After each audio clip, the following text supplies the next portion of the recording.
Right, good morning everybody. Yeah, you're all very, very welcome. This is our second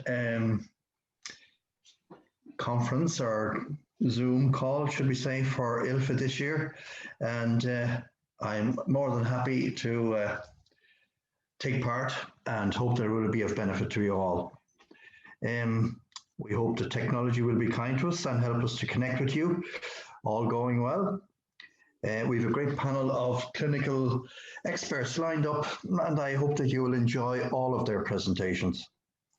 We also have two fundraisers who have achieved amazing fundraising goals for ILFA in 2020, which is remarkable given the year that has been, yes.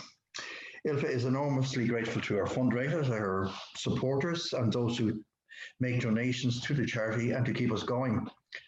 This year, ILFA received government funding from PUBL, and this has helped to support us throughout the year, a year that has never been seen before. PUBL funding is supporting today's event. The running order of our speakers this morning is Dr. Michael Henry, Carmel McInerney, Laura Grehan, and we will then take a 5-minute comfort break. Resuming, we will have Debbie Gibbons, Sandra Murphy, and Jerry Radigan. Questions, if time permitted, will be via a chat function on our screens. Carmel is a clinical specialist at Ennis Hospital in Clare and works closely with the colleagues in Limerick University Hospital. Carmel is another great supporter of ILFA and has helped set up a Limerick IPF support group and has also helped to raise awareness for IPF by appearing on RTE for a makeover when nominated by Michael Collins, leader of the Limerick IPF support group. We are delighted that Carmel has agreed to speak to you today. I'll hand over to you now, Carmel. Thank you. Morning everybody, and you're all very welcome today, and I suppose to say thanks to ILFA and to Gemma and Nicola for inviting me to speak today.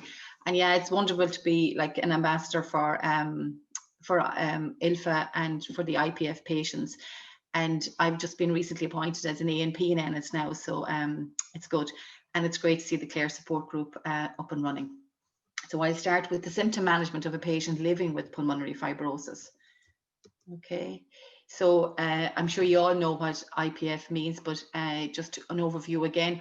Idiopathic means the cause is unknown, and pulmonary relates to the lungs. Fibrosis then is an increase in scar tissue, and it is a serious lung condition which makes it harder for you to breathe as the lungs become stiffened and thick and scarred. Okay, so the impact of pulmonary fibrosis on the quality of life, and these are the three symptoms that have the greatest impact on your quality of life, which is shortness of breath or dyspnea, as you might read in the books, cough, which can be debilitating and violent and exhausting, and it can cause nausea and exhaustion and sleep disruption. And anybody knows that anybody that has a cough, it does actually like keep you awake at night, and which brings on to the next symptom, which is tiredness or fatigue, and that can be overwhelming, because then you have a persistent lack of energy, exhausted even after a full night's sleep, on top of the breathlessness and the cough. And patients need to economize their energy during the day to help them overcome this tiredness. So, and these are the other symptoms that it can affect on your quality of life. Then would be pain. You can have headaches, chest pain, or tightness in your chest. Again, all related to your difficulty of breathing. Stomach issues. Acid reflux, there's a big incident with acid reflux and pulmonary fibrosis, and again that can cause irritation to your throat and your voice box, and again cause further coughing. And then anxiety and depression, because feeling of anxiety and panic after episodes of shortness of breathing or coughing, and then again the anxiety and depression in relation to what the future holds for you with this condition. And again, the physical impact on your condition, and can make daily activities such as showering and cleaning, housework, continuing with your hobbies that you used to do before you got this disease, and managing work and career. And that can all be, lead to emotional impact. People, patients are embarrassed about coughing with supplemental oxygen therapy. Then you have the social isolation, and that's even more compounded now with COVID-19 as well. We're now not meeting as many people and we're scared. So you have that social isolation. And then your decreased ability to interact with others. And that would have been in normal times. And now and again, it's further exacerbated with the COVID-19 restrictions.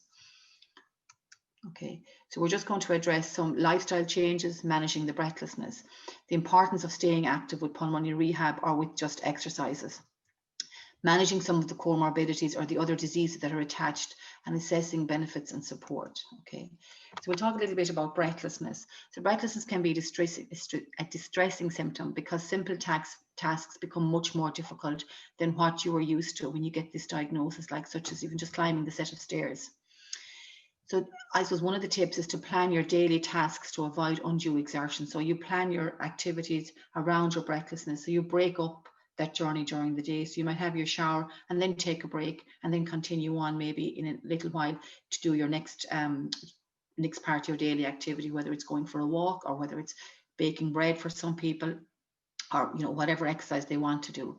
So breathing exercise, and that's really, really important. And I suppose most of you might be linked in with a physiotherapy, but like the ILFA website have a fantastic stall breathing exercises card, which goes through the breathing exercises which help you to like stop, take a break, kind of catch your breath, and purse lip breathing. You might have heard those words linked in through the physiotherapist. Breathing exercises are very, very important. Pulmonary rehab programs are extremely, extremely valuable. Like I suppose pulmonary rehab programs have changed over the course of the time, especially with COVID. Like we used to be able to run programs in Ennis and Limerick all the time with 10 patients in a room, but now that's gone virtual.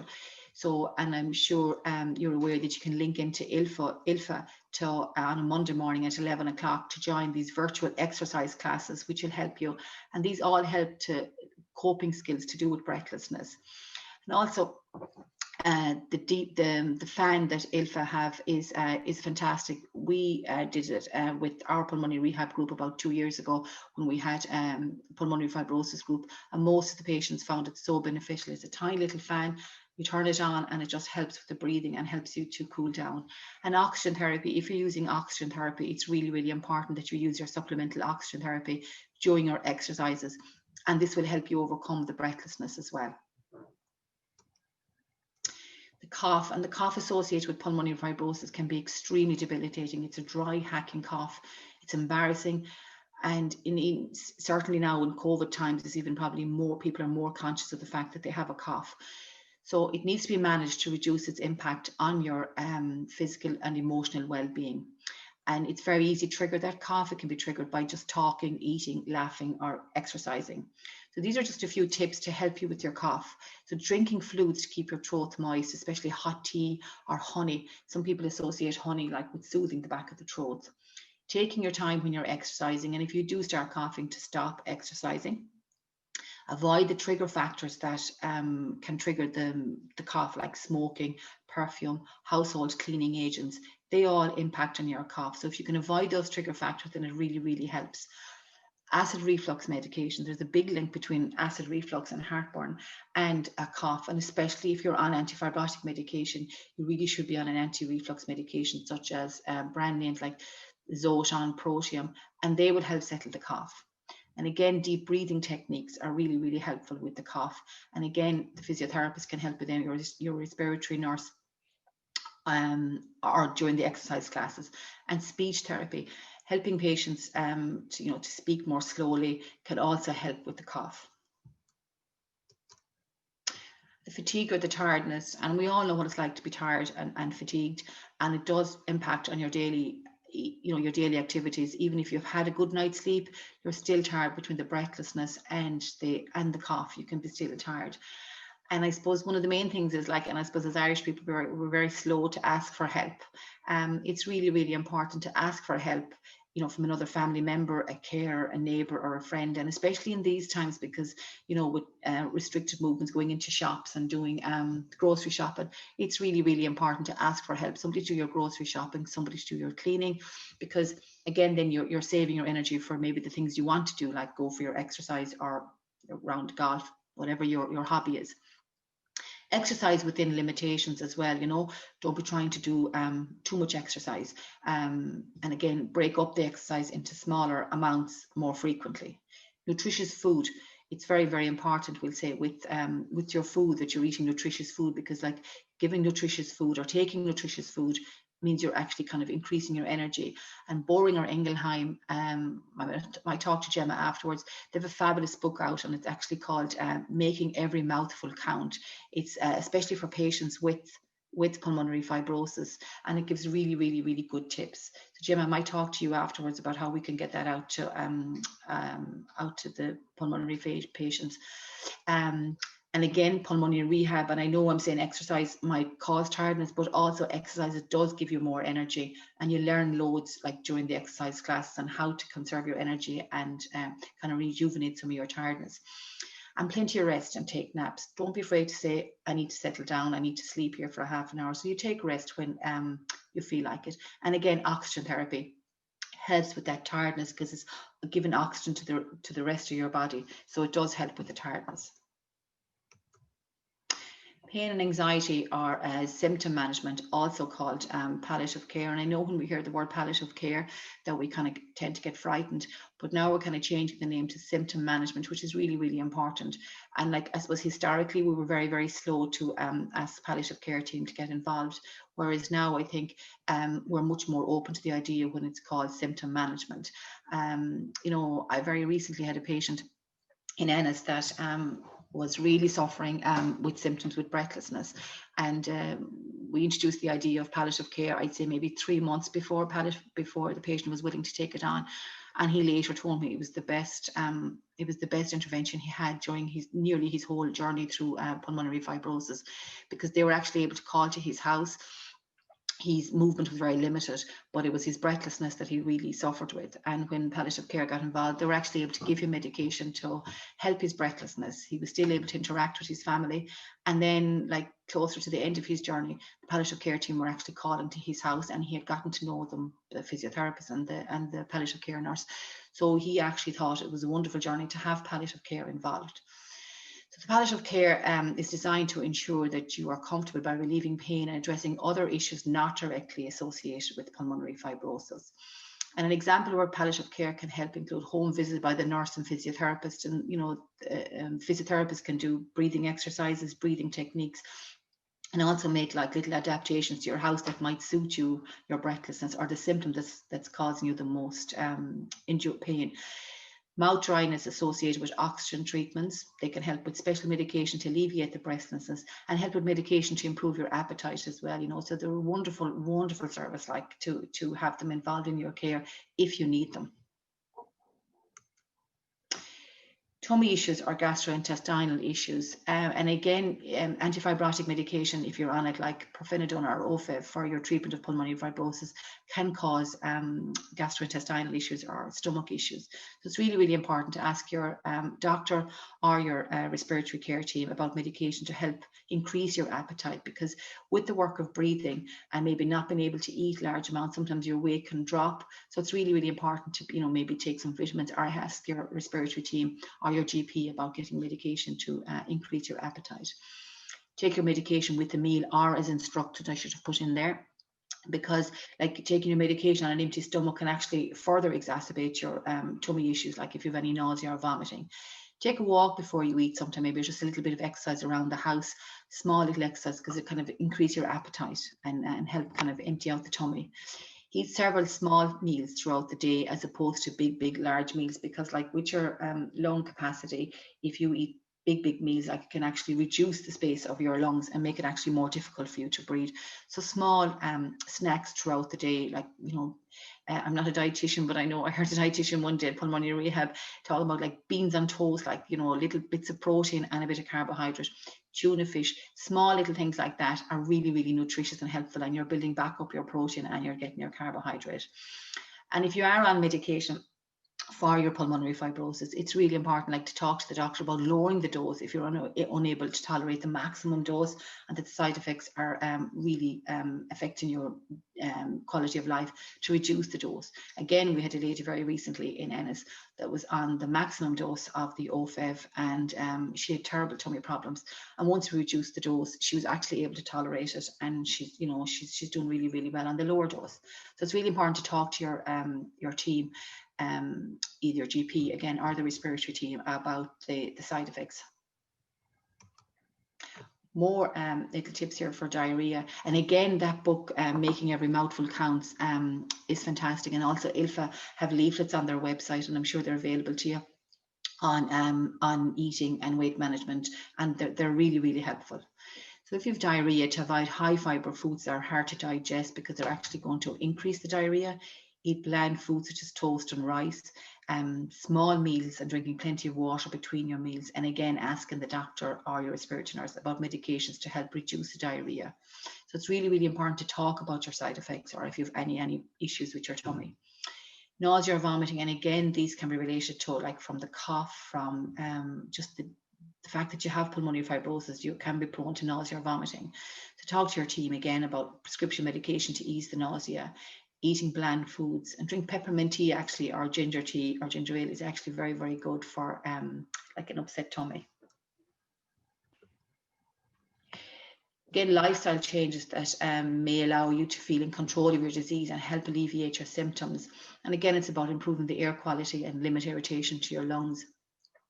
So if you know the trigger is like going out, you know, if you know the trigger for your cough is going out, changing like warm environment indoors to going outdoors, then it's important, like, maybe to wrap up carefully before you go out, so that you don't notice the drop in temperature and avoid complete irritation to your airways. Limiting the use of wood stoves and open fires, because they have a drying effect, and if you've always like a dry hacking cough, it just might exacerbate it another little bit.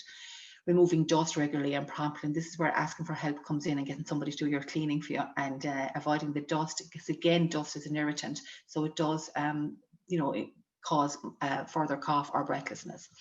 Limit the use of cleaning products that leaves fumes, and again, it's all the same thing, as, you know, they can irritate the lungs. Avoiding toiletries with strong fragrances, and avoiding you know, small little particles like flour or dust, wood dust in particular.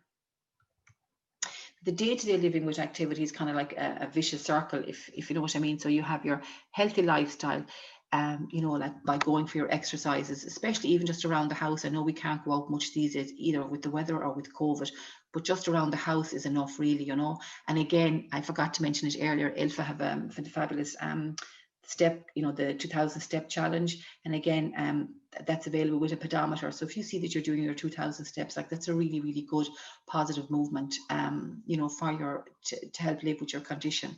You know, you can go out in the garden, you know, in your own garden, and that's keeping up your exercise.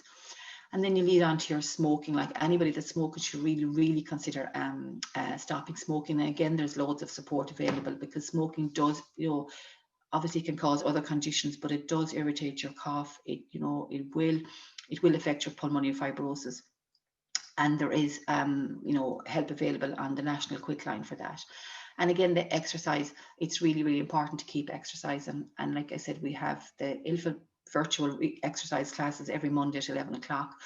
If you're in contact with any of your respiratory nurses or your respiratory team, we are running, most of the hospitals are running exercise programs, although they're virtual. So it's really important, like, they're all interlinked together, and like, if you can promote a healthy lifestyle, stop smoking, keep your exercise. Forgot to mention there, the flu jab is really, really important as well. And so you're making the best use of your time if you can do all that and improve your living then with your pulmonary fibrosis. And these are just some useful resources and websites, like the ILFA website. I mean, what can I say about them? They're just absolutely fantastic, like fantastic support for us as healthcare professionals in the hospital. Like, all we have to do is phone them and we get support for our patients. So it's fantastic. And support groups, I didn't mention it in there, but support groups, we have ours running up in Clare, and it's running up in Limerick, and they are around the country as well. And ILFA will give you the contact details. And I know we're all meeting virtual now, but it's really, really, it's really good, because you can share You can share the love, you can share the pain, you can share, and people share their experiences, and you learn so much from each other. And these are other organizations then as well that can help you. And that's it. Thank you, Carmel. That was very good. Thank you for that presentation. Thank you. Yeah. I seen something on the screen there regarding an air purifier. That's right, yeah. Just a question, does anyone have any recommendations, Eddie, or any of the panels have any recommendations for an air purifier? Well, I've seen the Saline Plus one, the SALINS Plus. I don't know if there's any research behind them, but I do know a few of my asthmatic patients use them. They're about 100, maybe 150 euro. You plug them in, and they do say that they find them effective. But I'm not so sure there's any research behind them now. Maybe Dr. Henry might know more about that. But we don't advocate them all the time. Patients have come and asked, they've bought them, and they've said they've used them and found them helpful. Right. Okay. Thanks Eddie, again, Carmel. thanks, Eddie, and thanks, Carmel. Word on Dr. Henry. We're going to cross our fingers and toes. I know he had a couple of tech problems, but Dr. Michael is back again. So I'll just see, can he unmute there? Anyway, so we participated in this large centre, 4 centres in Ireland, looking at patients who come into hospital during the COVID pandemic with severe pneumonia and how they did. And the answer is, if you do have IPF and you do end up getting severe pneumonia, the outcomes are not good. So I suppose the short answer is, realistically, try if at all possible to avoid it. And the best way to avoid it is I guess, the usual social distancing, etc. The good news, I suppose, is that we're not really seeing the number of more acute exacerbations of people's pulmonary fibrosis. So this is a CT scan of somebody with a viral exacerbation of pulmonary fibrosis. So anyway, this is kind of what happens during a standard exacerbation. And this is what happens in the winter. People with fibrosis get, even before COVID, viral flare-ups. And you can see this patient with a bad viral flare-up, their CT scan over a number of weeks just gets so much worse, and they can do really badly. The good news, as I say, is we're not seeing as many of these in the winter, and that's almost certainly because people with fibrosis are, avoiding social contact. So they're not getting the standard viral exacerbations. We're not seeing as many of them anecdotally as we do normally. Although, as I say, COVID exacerbations can be severe when they happen. Now, I haven't had a huge amount of patients. I think I've had 2 patients with IPF who've come into hospital during the COVID pandemic with a significant exacerbation, and they've both gone home. So it's not the end of the world, but better to avoid it. And the only way to avoid it really is to kind of keep as socially distanced as you can until we do have a vaccination. Again, this particular slide again shows what happens during an acute exacerbation. And after 5 weeks, this is a patient on the left. You see their CT scan. You can see all that honeycombing. It's like a crunchy, like I break a crunchy bar in two. And on the right, after 5 weeks of COVID-19, it's worse. So patients who do survive, if they get COVID-19, there's at least a strong possibility that they're going to be a little bit worse afterwards. But this is something that you guys might be interested in. It's the new phenomenon of patients who didn't have fibrosis, who get COVID-19 and get a severe pneumonia, or what we call an ARDS, and end up starting to develop pulmonary fibrosis. So we're going to have a new group of patients in the pulmonary fibrosis sphere who didn't have fibrosis before COVID, who got COVID. And as you can see on the 2 panels there on the top, that nice black CT, that black lungs look normal. After COVID, 3 or 4 weeks later, you can see all that sort of honeycombing with the arrow at the bottom. So it's a new phenomenon, and it's something we don't fully understand yet. We, along with lots of other groups, are starting to look at CT scans in patients who got COVID-19 to see how many patients are left with a scarring fibrotic picture afterwards. It's probably somewhere in the region of a couple of %, but it's definitely there. So moving on, what are the treatments we have? I'm sure all of you are interested to know, what are the treatments we have, effective treatments for COVID-19? The best treatment is not to get it, and I've covered that already. You'll all remember in the news, we all became, obsessed, and I'm still obsessed with Donald Trump. I'm going to miss him badly, actually. Just that the the daily news update from Donald Trump. And of course, Donald, as you all know, was a firm believer in Plaquenil for no apparent reason. Plaquenil was hydroxychloroquine, which was a rheumatoid drug. And of course, anything Donald said was unlikely to have any basis in reality. And it turned out when we finally did a trial on Plaquenil versus no Plaquenil, people who got Plaquenil actually did worse than people who got Plaquenil. So that's an example of giving a drug without any evidence. And that's really important. There's always a push to get things out as quickly as possible. And it's the same with the vaccines. And now we're starting to see good, solid evidence of vaccine efficacy coming through. So we'll all be safe in the new year. But that's why people want to get evidence before they give a drug without proper trials.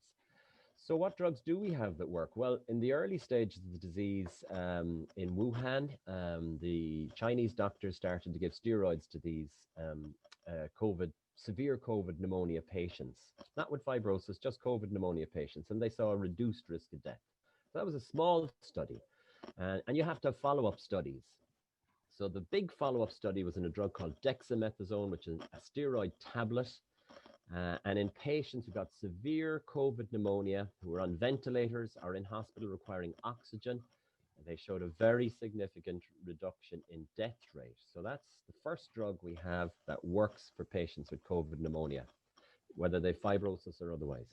The second drug we have that we know works is an antiviral drug. And now this is kind of standard of care for anybody who comes into hospital with COVID pneumonia, who's in hospital requiring oxygen or more, mechanical ventilation, etc. And the drug is called remdesivir. I'm sure you've all heard about it in the news or when you follow the literature, remdesivir. So this is not a cure. What this does is it's given over about 5 to 7 days, sometimes 10 days, but in around a week. It's a tablet. And it's given as either part of a trial, or now we can give it outside of a trial. We can just put you on the medication. And we showed that recovery time was better. In other words, you recovered quicker if you got this tablet, and mortality was a little bit lower in patients who got remdesivir. So we have 2 drugs now that we know work. We also know that patients who come in with COVID-19 often are prone to clotting. And they get clotting in their lungs and they get clotting in their hearts. And so sometimes we use anticoagulants like low molecular weight heparin injections, as some of you might be familiar. So we have a number of drugs now that we know work for patients, including fibrosis patients when they come in. Now you guys will all be familiar with these targeted antifibrotic drugs. And we heard in the last talk a little bit about pirfenidone and nintedanib, Ofev and Esbriet and Ofev.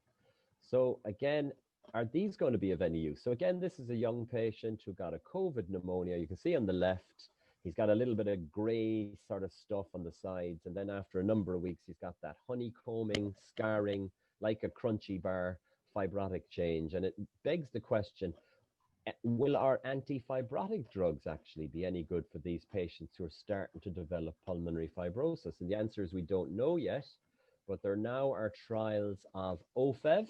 This is a French trial. It hasn't reported yet, so we don't know for sure whether it's going to work or not. In patients who are developing pulmonary fibrosis, that these targeted antifibrotic drugs during these exacerbations may be effective. And so I suppose specifically for patients with pulmonary fibrosis, we know that Ofev is probably good in reducing viral exacerbations, and it may have some role in helping in patients with exacerbations or trying to reduce exacerbations in the COVID era and other viral exacerbations. But most important, I think, is general advice, social distancing. Things are opening up again now. I know that you as a group of patients are very aware of what your social distancing kind of needs are. You do need to exercise. You do need to try and get exercise, try and get out, keep your mental health going. That's critical for all of us, but it's most critical for patients with lung disease that they get exercise, as we heard in the last talk. But you've got to be as careful as you possibly can. I'm going to talk a little bit about patients who are on immunosuppressants. So apart from IPF patients, you can sort of see this is if you were to do a pie chart or a breakdown of all patients with pulmonary fibrosis, it'd be about maybe somewhere between 25 and 40% have IPF, but about 20% of patients have rheumatoid or other connective tissue diseases related pulmonary fibrosis, and sarcoidosis is another group of patients. And these are patients who are often on other immunosuppressants like steroids and Cellcept and rituximab and all these other drugs that some of you will be familiar with and some of you won't. So these are not the Ofev and nintedanib, they're the other drugs that a lot of you will be on. And the questions we get asked very frequently is, should I stop them? Should I reduce the dose? Should I increase the dose? If I get this disease, is it safe to start these drugs now? Or maybe I should just hold off until COVID has gone away? Well, we have some advice for you, both not my own advice, but from the American College of Rheumatology and the European version of same about the drugs that you're on. And if you're on an immunosuppressant, and drugs that you might be familiar, some of you like methotrexate or Cellcept, mycophenolate, or rituximab infusions that I would use quite a bit of, then we don't recommend reducing or stopping those medications during the COVID-19 era. It's not safe to do so, and there's no evidence that you're at a specifically increased risk. So keep your tablets going. Don't be afraid to keep your tablets going. You're much better off doing that than stopping. Steroids are slightly different. So steroids like prednisolone are slightly different. They do prolong the virus within you, if you like, or keep the virus alive for a little bit longer. So you are at slightly greater risk of infection than the other kind of drugs. So we try and get the steroid dose down to 10 milligrams or less during this particular pandemic. Most of you will not be on a dose higher than 10 milligrams anyway. But just for those of you who are, we're looking to try and get the dose down to 10 milligrams or less if possible. This is nintedanib or Ofev. And Ofev, for those of you who aren't aware, you know Ofev is a drug for IPF, or idiopathic pulmonary fibrosis, but there's now very good evidence that Ofev works in all the other fibrotic lung diseases like rheumatoid fibrosis or farmer's lung fibrosis or any other, the hypersensitive pigeon fancier's lung fibrosis or scleroderma fibrosis. It's just as effective a drug. The HSE, it's been given its go-ahead by the FDA and the European Medicines Agency. So the track for these drugs is you get evidence, then the medicine licensing agencies give it the go-ahead, and then it gets to Ireland, and then it gets halted by the HSE until eventually they agree to fund these drugs, because they're very expensive drugs, as you know. But hopefully in the next year or so, after the wrangling is over, these drugs will become available to you all in appropriate situations. And it is good, because once these drugs are being used in a much larger group of patients, the pressure is on the HSE then to take more notice of a larger group of patients and give us the kind of resources that we need for all fibrosis patients, and not just COPD and asthma patients, which is where the current HSE respiratory program nationwide is focusing its resources. So what have the challenges been to running a lung fibrosis service over the last number of months? Well, they've been huge, as you can imagine. They've been massive for you guys. They've been pretty big for us as well to try and provide a service. First of all, our pulmonary function labs closed down.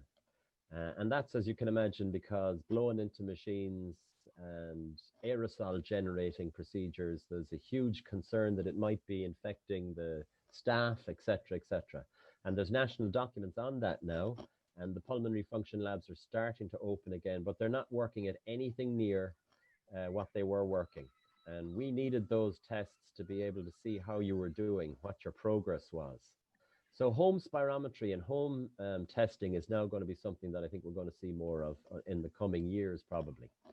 CT scanning, likewise, very difficult to get a CT scan done or catch up in the backlog. There's a backlog now at 12 months. So we're constantly up and down to the scanner, begging radiologists and radiographers to get scans done on you guys to try and tell us how people are going. Outpatients has been really challenging. So our outpatients here in the hospital was converted into a COVID stream, so it closed immediately. And we now do our outpatients in a local in a local convent beside a local school, about 500 meters from the from the hospital. So as I say, when we're heading across the clinic now, we're saying, are you off to church? That's where we go to do our clinics at this stage. And, you know, it's been wonderful to see everybody trying to get things going, but it's nothing like as effective as it was in the pre-COVID era. So remote phone and video consultations is going to be challenging, but very necessary. And I think that's the way forward anyway. So remote, so how do we do this? And is there any evidence to support remote monitoring of patients with pulmonary fibrosis? So this is called the Starliner study, and I don't want to bore you with data because I know you're not as tuned into that sort of stuff. But again, we here in Cork took part in this, and this paper has been published. So this is giving patients with pulmonary fibrosis a spirometer, this little machine up here, and a watch like a Fitbit that measures your walking distance. Got a bunch of these things in my office now, and we'll be starting to use these in the next week or two, where your data will come into us remotely, and we'll be able to connect with you and give you some advice, particularly if you're having problems. And there's lots of data on this in Ireland and Vincent's and the Mater and Beaumont and other places, and internationally, that this kind of system works. So it's patient empower. A lot of you will be familiar with this, I think. I'm only just getting familiar with this particular system, but we will be using this here and around Ireland, and it's funded over the next number of months to try and give you a better service. I won't dwell too much on what rehab what's happened to rehab, because the last talk did that very well, but obviously our rehab programs, like everywhere else, have gone from real rehab programs to virtual Zoom programs. But our physiotherapists have been diverted to COVID a lot of the time, so we're able to do less patients. But when we do get to do patients on virtual rehab programs, and this is just one of our physiotherapists has looked at this in the COVID, post-COVID virtual rehab, the experience has been excellent. You know, patients fantastic, very happy, enjoyed it, very motivated. It's a great option. And we measure things like breathlessness, and there's 12 classes over 6 weeks. So that's really something that's going to, again, I think help. And in the future, perhaps a blended face-to-face rehab and a virtual rehab going forward, even after the COVID-19 pandemic is over, will be something I hope that we will be able to do. And I know that Gemma, this is up on the website, and I know that Gordon and Paula in Limerick have done phenomenal work to keep an online COVID rehab program going virtually over the last number of months. And I have to say, huge credit and congratulations to them for doing that. So I'm sure you're all aware, and this is up on the ILFA website. Just a very brief talk about our pulmonary, our ILD, or pulmonary fibrosis registry, and where we are with it. We have about 1,500 patients with fibrosis in Ireland, but we've never been able to measure how many we have, what they're on, how they're doing. And until you can look at this kind of resource properly, the government will ignore you. Also, we're able to look at people's outcomes. And the road to developing a registry in Ireland has been a long one, and it is currently stalled. So really, we set this up a number of years ago, a group of us, myself, Anto Regan, and Nicola, and others, to try and build a national registry. So we had good information about patients with pulmonary fibrosis in Ireland, and we struggled in a number of ways. Funding came from pharma. We didn't get government funding. We've never gotten government funding, despite meeting the minister. We have got other sites involved. We were able to look at various sites, but not every site managed to get involved. There was GDPR issues and overcoming ethics and funding and who was going to put the data on, etc. But when you do it, you know, you get good data. And we had lots of patients up to last year when this kind of stalled, and we were able to tell people, well, how are we doing compared to other countries? What are people's lung function like? Which groups of patients? For instance, here you can see this is a group of patients with very severe disease, moderately severe disease, and relatively mild disease. And we're able to kind of...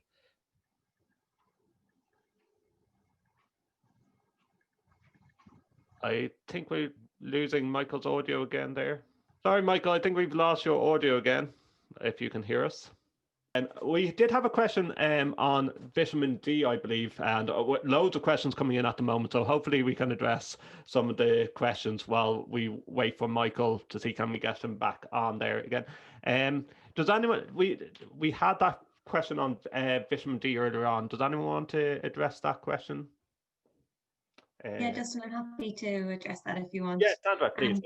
Yeah, it's actually a very timely question. So just this week, the Department of Health gave out guidance to advise all people over the age of 65 to take 15 milligrams or micrograms of vitamin D.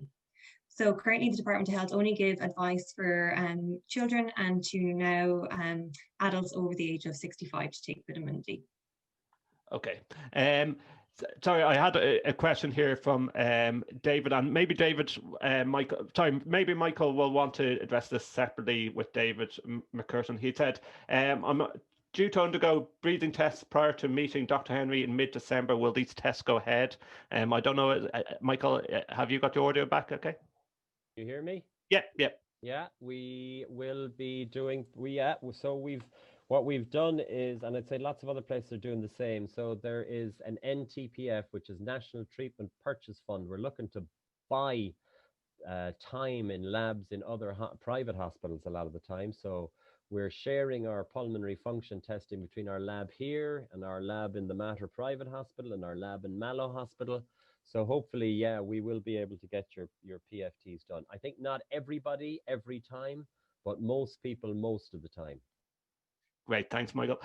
Rachel Parrott says, I'm trying to improve my exercise by walking outside, but find the weather challenging.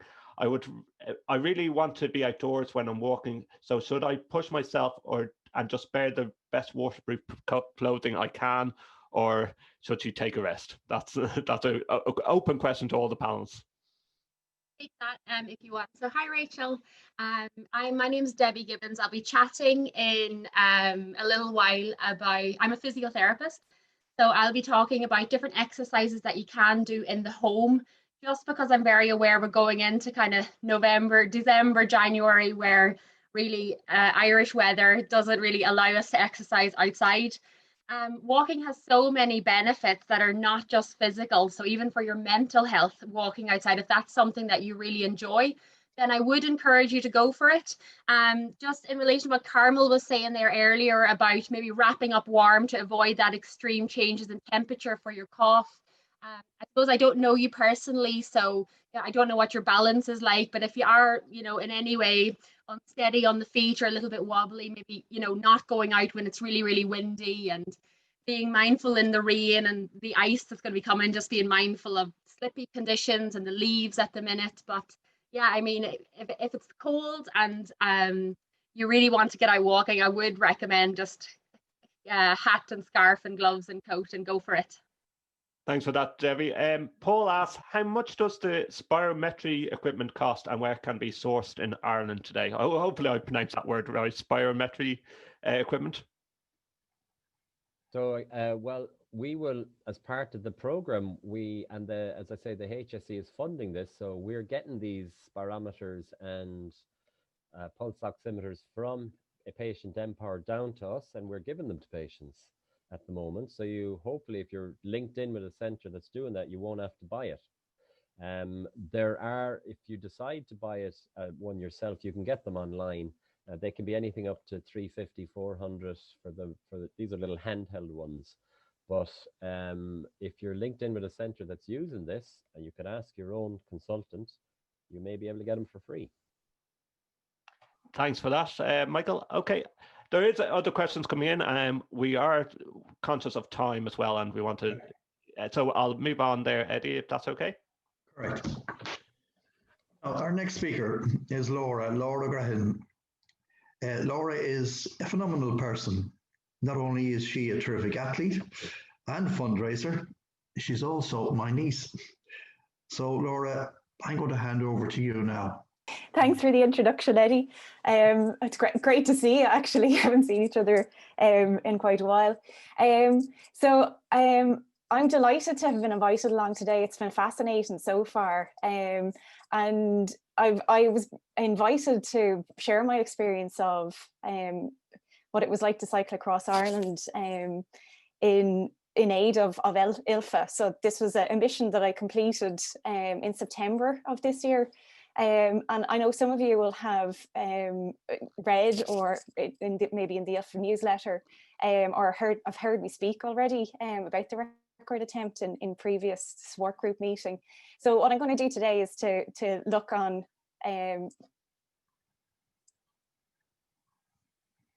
sorry, I just want to check that my screen is displaying okay. Yeah, that's perfect now, Laura. Okay, great. So what I wanted to do it was to go through the 10 things that I learned from cycling across Ireland. So number one, I guess for me, probably in some way should have been to kind of park your crazy dreams. But I really, when I first heard about the fact that there are records for cycling across the country, it was something that straight away I wanted to look and see, well, what is the current female record for cycling from west to east or east to west of Ireland? And I actually discovered that there were no female record holders of World Ultra Cycling, or Irish female record holders of World Ultra Cycling Association records.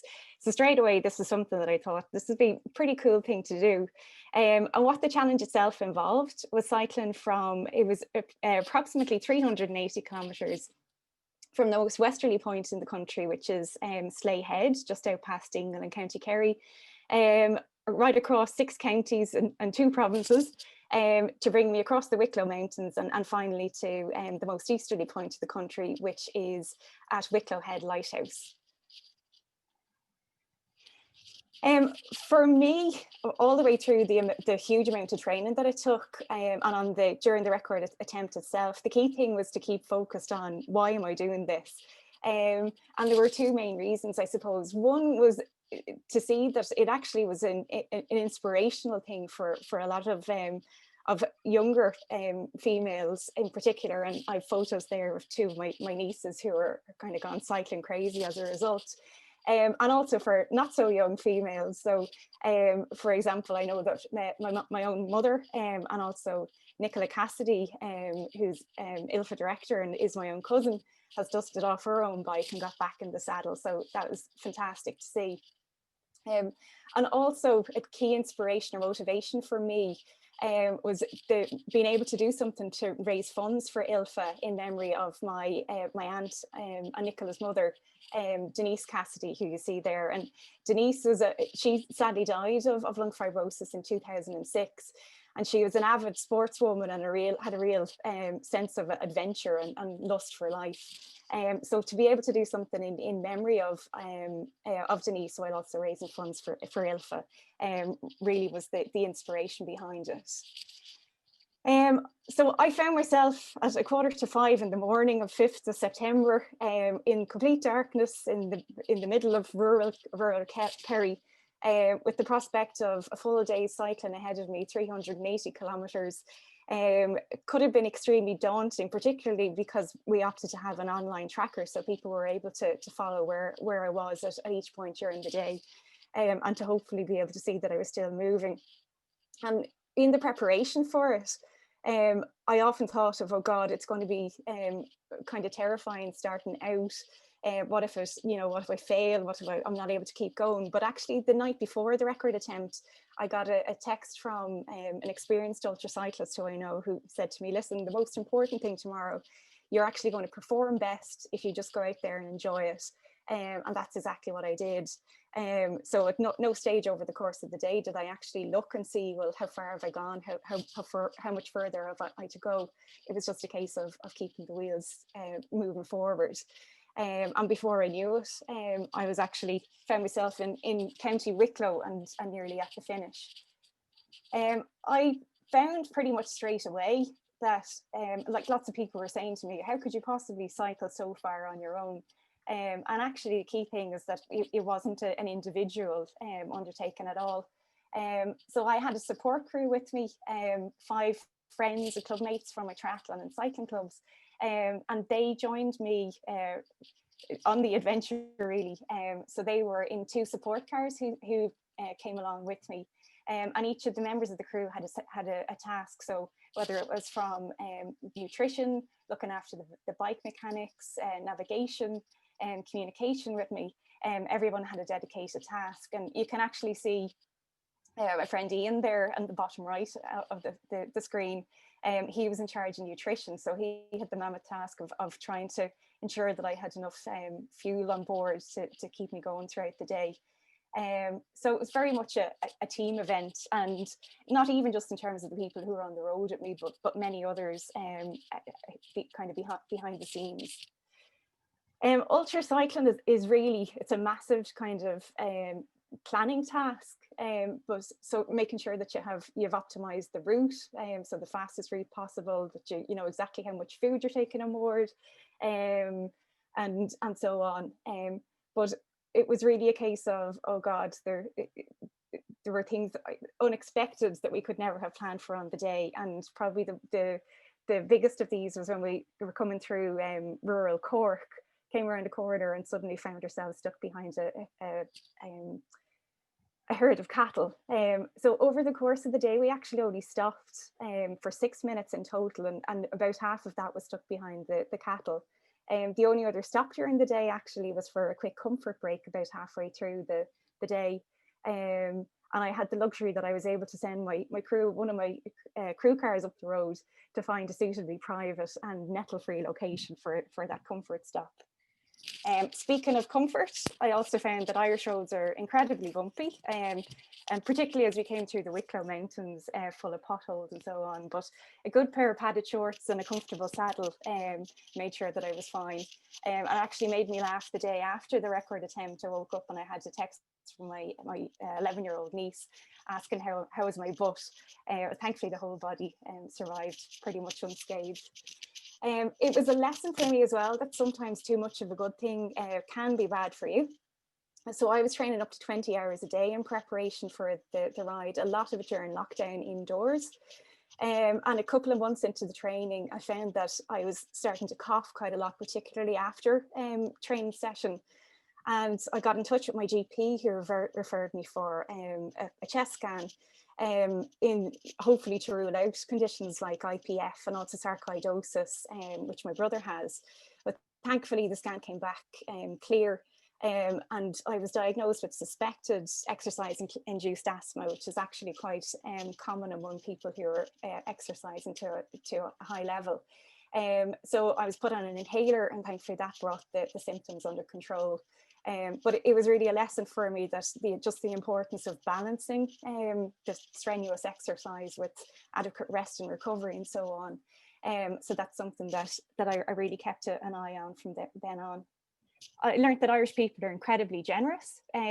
So the record attempt, and it was a fairly big undertaking, but we were fortunate to have corporate sponsors who came on board. So Jones Engineering, Opinions, Windsor Motors gave us 2 lovely support cars, and also my cycling clubs from Naperville and Clontarf helped out financially.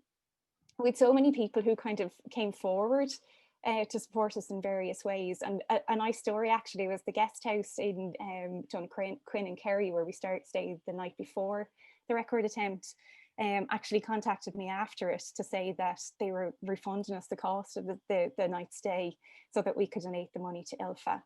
And in total, we raised over €6,500. And I know many people on the call today will have contributed to that fundraising effort.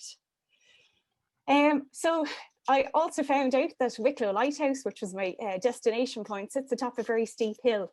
And in some ways it was a fitting end that it was a gravel potholed road with cattle graze on it. So it was a kind of a typically Irish finish. And to my great surprise, we had a small group of family and friends and ILFA community members had actually come to welcome my crew and I to the finish point. So we arrived at just after 6 p.m. And that was after 13 hours and 27 minutes on the road. So it was just a fantastic day. And finally, I think probably most importantly, what I learned through the record attempt was the huge impact a positive impact that ILFA has on so many people's lives. And I found that as soon as I announced the record attempt and that it was going to be in aid of ILFA, I had so many friends and club mates and even strangers contacting me via social media mostly to say that they had family or friends who'd been impacted by lung fibrosis, and were really appreciative of the support that they and their families had received from ILFA. And we even had radio stations after I was interviewed being contacted by people, again thanking ILFA for its tremendous work. So it was a real honour for me to be able to use the record attempt to raise funds for ILFA. And I want to thank everyone who from the ILFA community who came forward and supported the record attempt. We had an absolute blast with it. I know that you're leading into a comfort break now, so I hope that you're like me and have a support card that you can send up the road to find a suitably private and nettle-free location for your comfort break. Well, thanks very much. Thank you, Laura. That was a great presentation. We're all so excited, and when you took on that challenge for ILFA, you actually really smashed it. Well done. Congratulations. Thanks again for your great fundraising as well. Thank you again. Well done, Laura. And I think loads of the attendees have actually been chatting on the chat box as well, or congratulating on such an achievement and fundraising as well. Just one question there from Brian. I know that Michael might want to address that question before we go into the comfort break. Michael? This is about new drugs in development, I think. That's correct, yeah. Yeah, so there are lots, I mean, I won't bore you with the details, but the kind of pathway to developing IPF is really complex. So there's loads of different things that have to come together in order for you to get fibrosis. So for instance, we know how OFEV works. We know what part of the pathway that works on, but we've no real idea how Esbriet works. It probably works in different parts of the pathway. So there's lots of different parts of the pathway you can target. And there are loads of different drugs in development. There are probably over 100 at least drugs in development. But as far as I'm aware, there are none of them at the moment that are within 12 to 18 months, possibly 2 years of actually being available for fibrosis patients. There are kind of lots of phase 2 and phase 3 studies going on at the moment. The difficulty always with fibrosis is to try and recruit enough patients to be able to say this drug works. So I would think probably not so much in the next 2 years.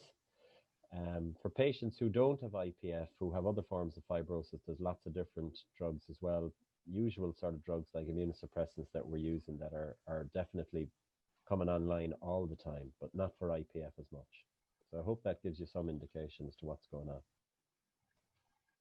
Thanks for that, Michael. Okay, Eddie, I think... Yeah.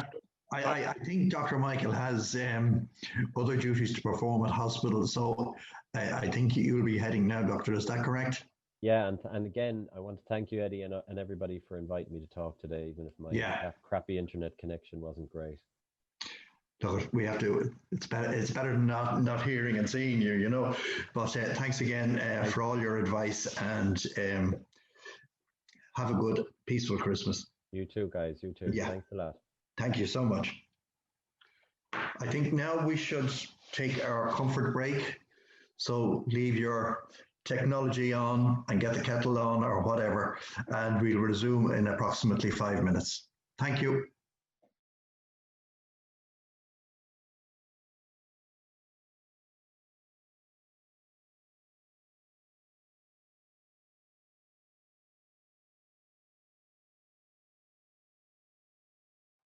Thank you.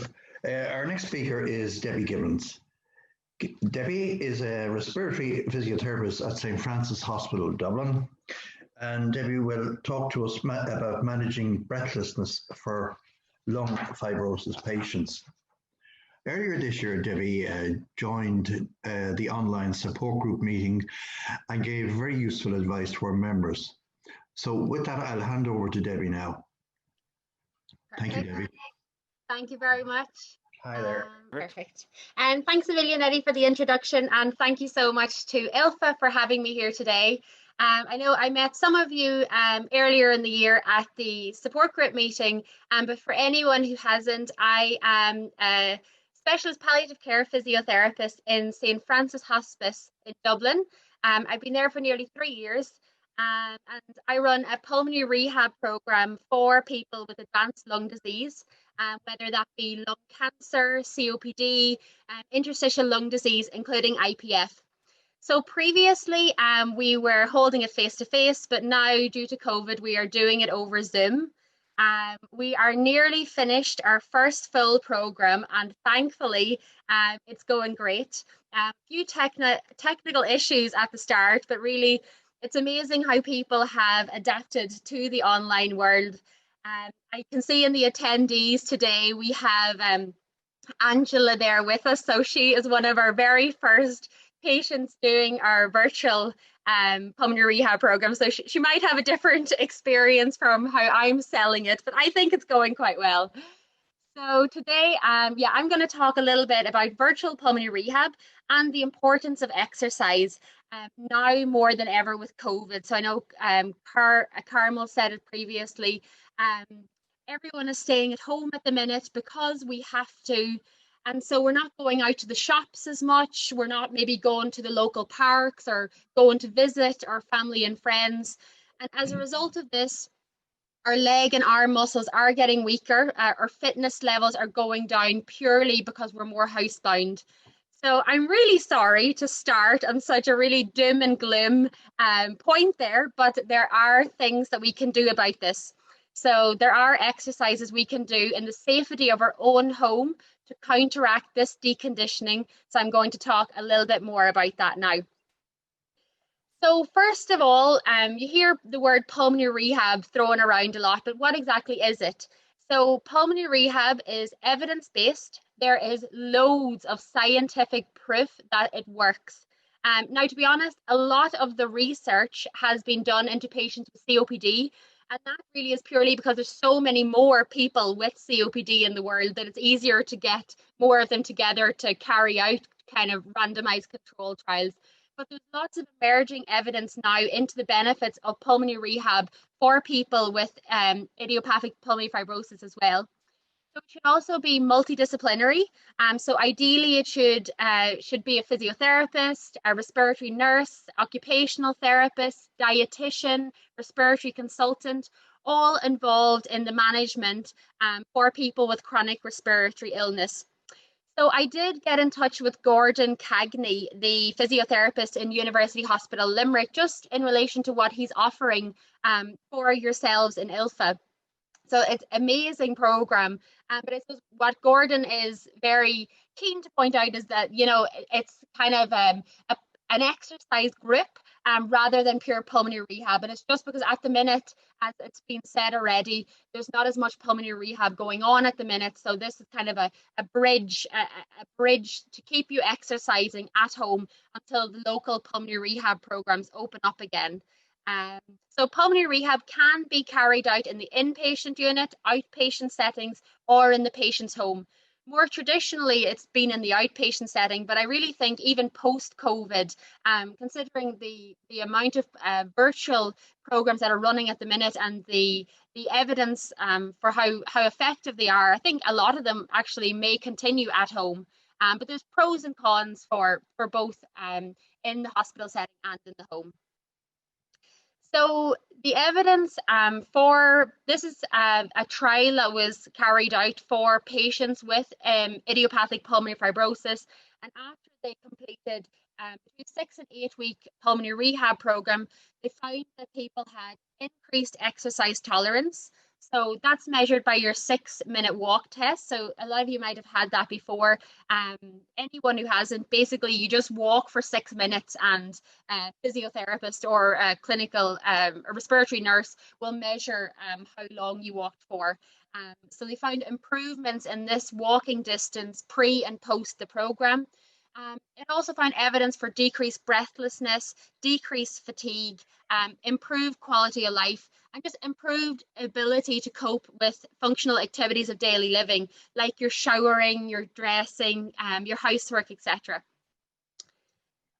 So one of the most important things, I suppose, is that all papers show that pulmonary rehab is a safe and effective treatment for people with idiopathic pulmonary fibrosis.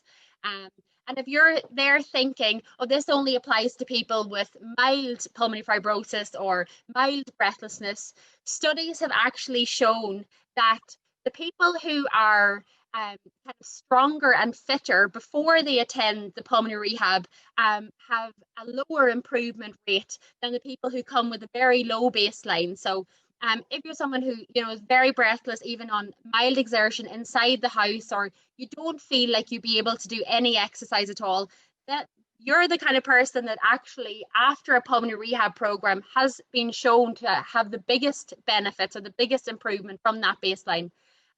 So I suppose what I'm trying to say is that the majority of people can do something. So this is quite a busy slide, but I think it is really important. So if you just would start with me in the top left-hand corner. When you're diagnosed with IPF, there are changes in the lungs that prevents oxygen getting from the lungs to the rest of the body via the bloodstream. So that there causes dyspnea and tachypnea, which basically means breathlessness. So there are very real changes in the lungs that cause breathlessness. It also can cause fatigue, which Carmel has spoke about already, and anxiety and fear, and maybe a loss of control over maybe your independence or your way of life, or maybe you have had to give up your job or the role within your family. And all that can very obviously and understandably increase feelings of anxiety and fear, and perhaps low mood and depression. That there can cause decreased social participation. And, you know, this was all written before COVID, and now this is fully exacerbated by COVID on top of that our world has become very, very small. This results then in decreased physical activity and staying in the house, which causes deconditioning, which is kind of decreased fitness levels and weakening of the muscles. So that's where your pulmonary rehab and your exercise comes in there. So like exercise and physiotherapy will not reverse the changes of the lungs, and they won't improve the pulmonary fibrosis symptoms, but if you're a little bit weaker or deconditioned, that's where it can really help to improve your symptoms. So yeah, so we've done that. So next slide. I suppose, yeah, Carmel's touched on this already, but we have mentioned fatigue, and I don't think this is something that's talked enough about. People with IPF are not only breathless, which is the main thing that a lot of people focus in on, but are also exhausted or fatigued. It's never been fully quantified, but it appears to be very common, incredibly intrusive, and can be debilitating and frustrating to people as shortness of breath. It results on people being unable to do as much as they were able to do, needing to sit down more and rest every few minutes, and sometimes taking a long time to recover. So after all this information, I know a lot of you might be thinking, what on earth would make you don a sweatband and a pair of lycras and start jumping around the place exercising? But I'm telling you that it does work in helping strengthen up, improve fitness levels, relieving breathlessness. I know when somebody first comes into me in my clinic, I do a 6-minute walk test. And I think one of the best reasons for doing a 6-minute walk test is comparing the before the rehab and comparing after the rehab, because if you're kind of exercising every day, it's very hard daily to see improvements. And a lot of people who attend our classes, you know, will have bad days, and will have days where they think this is not making a blind bit of difference at all. But after 6 weeks of consistent exercise, the results really can be amazing. So, you know, you might think, I can't do any exercise. And people say that to me all the time. But a lot of the time when we think about exercise, we think of, oh, going hell for leather, or sweating, you know, sweating profusely, and some trainer standing over you shouting at you. But exercise shouldn't be very, very hard, and it shouldn't cause you any pain. You only need to do kind of mild to moderate amounts of exercise to show benefits. And mild to moderate to you will be very, very different to mild to moderate of someone else.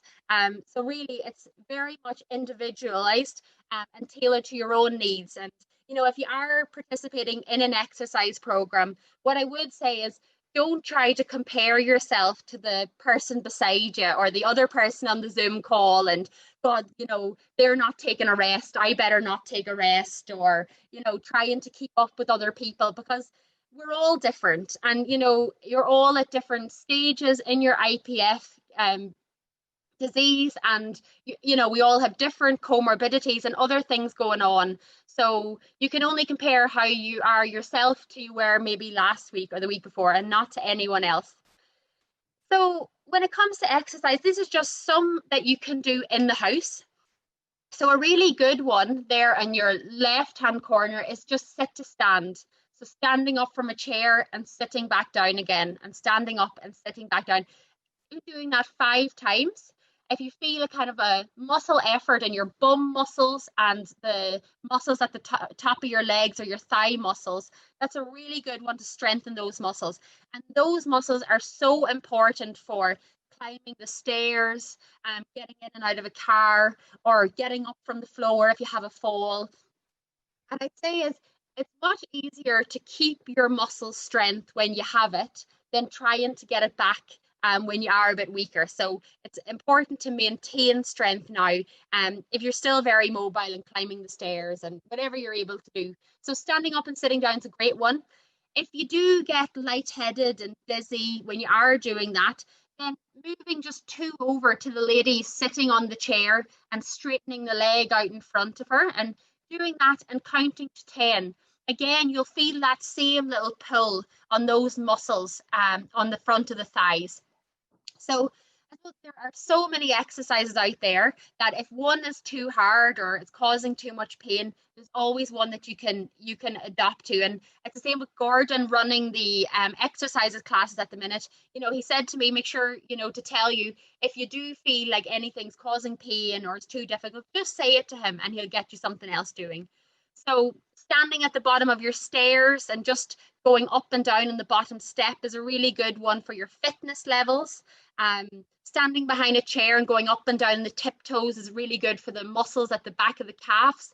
Again, these muscles are really important to prevent you kind of scuffing your feet. So if you ever notice people who maybe kind of slide the feet along the floor without fully lifting them, that can be because those muscles are weak at the back of your legs.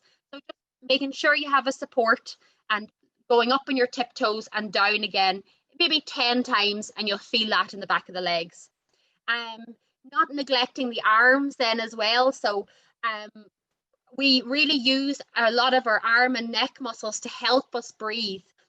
So our neck and kind of especially the muscles up around your shoulder, they can attach onto your ribs as well, and they help to expand the chest to draw the air in. So keeping them as strong as we can. And the weights like bottles of water or tins of beans, like you don't need to be going out and spending any money at all on fancy equipment. You have it all in your kitchen already. So again, maybe holding the weights in your hands and just bringing the arms out to the side. As Carmel has mentioned already, the ILFA 2000 steps a day exercise challenge is fantastic as well if you're not really sure where to start and again want to be outdoors and want to get walking. So I suppose, again, as I said, we're all different. And I think when we're at home in particular, you might be thinking, God, you know, should I be exercising today? Am I well enough? And it can be hard to know kind of if you're pushing yourself enough or not pushing yourself enough, or, you know, it's a minefield. But when you definitely shouldn't exercise. So if you've been vomiting or have had diarrhea in the last kind of 24 to 48 hours, again, that's going to be exhausting. And you need to keep your energy for those days for trying to eat and keep your fluids up and for getting to the loo. So on those days, you don't want to be doing exercises as well. If you're feeling suddenly short of breath, so again, I know, you know, obviously you all have shortness of breath, but if it's a different, more acute and severe shortness of breath, again, don't exercise until you have that kind of sorted out as to what that is. if the doctor has advised you not to exercise. So there's about 70 people on here today, and everyone's different, and really your GP is best placed to advise you, you know, looking holistically at all your comorbidities and conditions, whether or not you should be exercising. So if you are in doubt, do consult your GP. If you have a temperature or an infection, again, you want to conserve your energy to fight that infection. The exercises can wait till another day. When you are exercising, then, when to stop. So if you feel like the legs are feeling like jelly or the arm muscles, that's a good sign. So we want the muscles to feel a little bit tired, but if they're kind of feeling a bit wobbly, then that's enough. You've done enough. You don't need to keep going. You've done enough to bring on the benefits of the exercise. So have a rest at that stage. If the exercise increases your pain, so all that no pain, no gain, and all that nonsense is just nonsense. We don't go by that at all anymore. So if an exercise is causing joint pain or pain that's more than just a muscle ache, stop doing it. Consult Gordon or your physiotherapist or whoever you can and change the exercise, because there's something else you can do.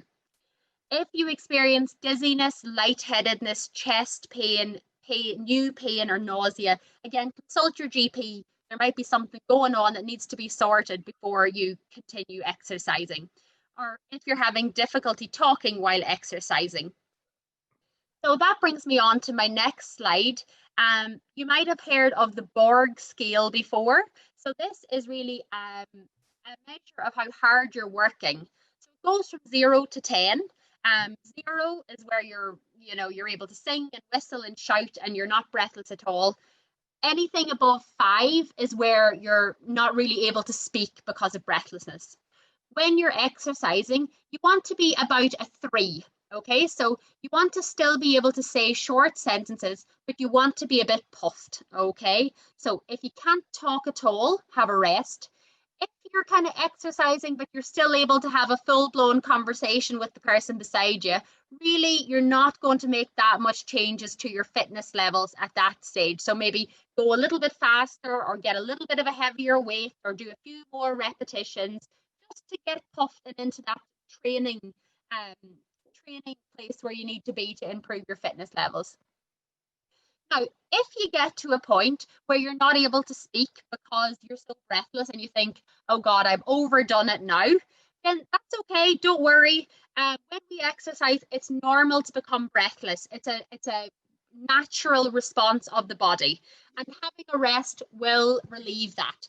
So getting into your position of ease, whether that be leaning forward on the chair, or if you don't have a chair, if you're out for a walk, trying to find a gate or a wall just to rest the arms on, like that man is doing on the last picture. Just to allow the muscles in the neck of the shoulders to help the breathing muscles to get as much air in as possible. So that's your position of ease. And then remembering your ILFA, your stall breathing technique. So stopping what you're doing, remaining calm, getting your position of ease, letting yourself daydream and relax, and allowing your breathing return to normal, and turning up, sorry, I should have said this already, turning up your oxygen if required for you. Some of the practicalities. So if you're just deciding to join Gordon's class for the first time, or you're going to do some exercise at home, make sure to have any kind of rescue medication close by, like if you have an inhaler or you have GTN spray or something if you have angina.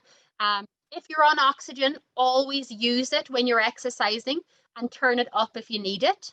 Have someone in the house with you while you're exercising, if possible, just for that added bit of security. That, you know, if something happened, there'd be someone there as well. Get all your equipment ready before you start the class. Remember, light to moderate shortness of breath and muscle fatigue are normal during exercise and nothing to worry about. Have a room that has lots of space and open windows. Wear loose, light, comfortable clothing and well-fitting shoes. And if you're on antibiotics for an infection or anything, sit that day out and get back to them whenever you're finished those antibiotics. Perfect. Thank you very much. Thanks, That is Debbie. me. Yeah. Sorry, I'm a little bit over time there. No, you're okay, Debbie. Thank you. There's some questions that's come in there, Eddie, if you don't mind me. Yes, walk away. putting them to Debbie. First off, someone's asked, how do you sign up for Gordon's classes, please? I'm a Cork-based student, or student, sorry, apologies, Cork-based patient, rather. Is there something Cork-based that I could attend? Hi there. I believe there are some classes happening around the country in various hospitals that are for particular periods, like up to 6 weeks at a time, but anybody around the country can actually contact ILFA to register for our Monday classes. It doesn't matter what part of the country you're in, but I'm sure that a Cork patient could also inquire locally at CUH to find out what's going on there, but they're more than welcome to contact ILFA either on info@ilfa.ie or our phone number 086 871 5264 to register anytime. That's great, Gemma. And can you please ask Debbie what advice she gives for patients after the pulmonary rehab program ends after 8 weeks? How often should they exercise so as not to lose the benefits? It's so hard to keep going after the pulmonary rehab programs end, so the first thing I'd say is don't beat yourself up about it if you have fallen off the bandwagon at all. It's so common. But really, you want to be keeping up to the exact same standard that you were during the pulmonary rehab program. So if you were attending the pulmonary rehab program twice a week and also maybe doing it yourself maybe twice a week. So rest days are important, but try every other day to get your exercises in, to keep them up, because unfortunately that's the unfortunate thing about exercise is you do have to keep doing it to maintain the benefits, or fairly quickly you can start to go backwards. That's great, Debbie. Okay, that's all the questions, Eddie. Well, thanks again, Debbie. So our next speaker is Sandra Murphy, and she is a dietitian at the Mater University Hospital. Sandra will speak to us about nutrition and IPF. And I know there is a lot of interest in this topic, as managing weight gain and weight loss are issues for many people with IPF. So thank you again, Sandra, and if you'd like to proceed now. Thank you. That's great. Thanks, Eddie, for that lovely introduction there. And just thanks to ILFA and to Gemma and everyone there for inviting me to speak today. This is my first time speaking at an ILFA Patient Information Day, and hopefully not my last. So today what we have about 15 minutes to talk about nutrition and pulmonary fibrosis. So I've kind of picked 3 specific areas that I'm going to focus on, but there's certainly an opportunity down the line for me to come back and talk about other areas maybe that people are interested in. The one thing I'll say about today is this is general nutrition advice. So some of you may have different conditions, maybe like renal disease or diabetes. So I suppose your nutrition requirements may differ slightly. So this is generally very much for the general population. And we have time at the end for any questions as well. So as we mentioned at the start there as well, I am a senior dietitian on the heart and lung transplant team in the Mater. So I would have met some of the attendees here already. But again, today I focus very much just kind of on general nutrition advice. So the 3 topics I am going to discuss are BMI and body composition, so weight loss advice and weight gain advice. So the first thing we're going to talk about is BMI. So what is BMI? So BMI is your body mass index, and that takes into consideration your weight and your height. And then we have different categories of BMI. So a BMI of less than 18.5 would be considered underweight, whereas a BMI of 25 to 29.9 would be overweight. And then anything with a BMI over 30 is considered obesity. Okay. One coffee there. So if anyone does want to look and see what their BMI is, you can do so on safefood.net. They have a lovely BMI calculator there that you can use. And then also this HSC document is quite good here, a little graph so you can work out your BMI. So just take, for example, a gentleman, say, who is 5'7" and is 12.5 stone. So this gentleman's BMI would work out at 27.7, which places him in the overweight category. Okay. But what I don't want to do is I don't want to focus on BMI too much. So really what's more important is body composition. And like we've heard earlier from Debbie, what really matters is your muscle mass, and that you're maintaining your muscle mass. Because again, our muscles enable us to be active and to be mobile. So if we see a decrease in our muscle mass, we see that we're less mobile, that we become more frail. So that's why really I suppose I want to focus today maybe more so on body composition than BMI, because sometimes we can get a little swept up with BMI. So one of the things, if we look at this illustration here, so if we look at the gentleman on the left, both of these gentlemen, left and right, have the exact same BMI. So their BMI is 35. They would be considered then within the obese category, so class 2. But if we look at the gentleman on the left, we can see here he's quite a high muscle mass, doesn't he? And you can see a low fat mass content. Whereas the gentleman on the right, we can see a low muscle mass, but we can see a lot of adiposity or fat sitting around the middle of his body, which we call central adiposity. And this is obviously where if we have a lot of fat sitting around our tummies, that can increase our risk of heart disease, of diabetes, of high blood pressure. So this really isn't the body composition that we want. So if we look at BMI here, the BMI is very much correct for the gentleman on the right, but not so much for the gentleman on the left. And if we just look at this slide here now, I know it's a little bit busy, but the reason I put this up is if we look at the illustration on the left here, so all of these people, despite having different BMIs, have the exact same amount of muscle mass. So even though the first person with a BMI of 18 is considered underweight, they actually carry the exact same amount of muscle as a person who's considered obese. So again, if we're looking at that obese individual, they actually are going to potentially be more malnourished than the person that's underweight, because they have similar amount of muscle mass. And again, the illustration on the right similarly does the same. So each category have the same amount of their same BMI, but we can see huge variations in their CT scans for the amount of muscle mass that they have. So really, again, I suppose it's just focusing on that it's so much more than just your BMI. We really want to look at people's body composition. And that's why if you do come to the Mater Hospital for a transplant assessment, we don't just focus on BMI, we focus on your body composition. So for anyone who maybe has seen me in the Mater, they'll know that we do a hand grip strength, we do muscle and fat store site tests, and from there you'll get your nutrition advice based on that. So much more than just BMI. And for people who are thinking of losing weight or want to lose weight, the most important thing I would say to you is do not sacrifice protein in your diet for weight reduction. So sometimes I have people who come to me and they've really tried to cut back a lot in their diet, and they may go for maybe the more convenience foods. So it might be things like, breads or things like that. And they've ultimately cut a lot of protein out of their diet. And we really do need to have adequate protein in our diet to ensure that we maintain our muscle mass and that we aren't losing it.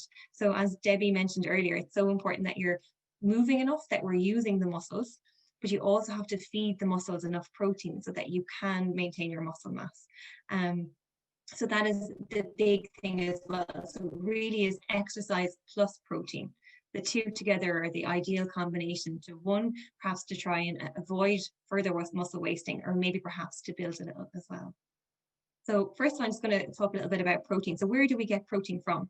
So we can get it from meat, from chicken, from fish, eggs, beans, lentils. We get the protein from dairy products, so things like milk and yogurts. So they're all sources of protein.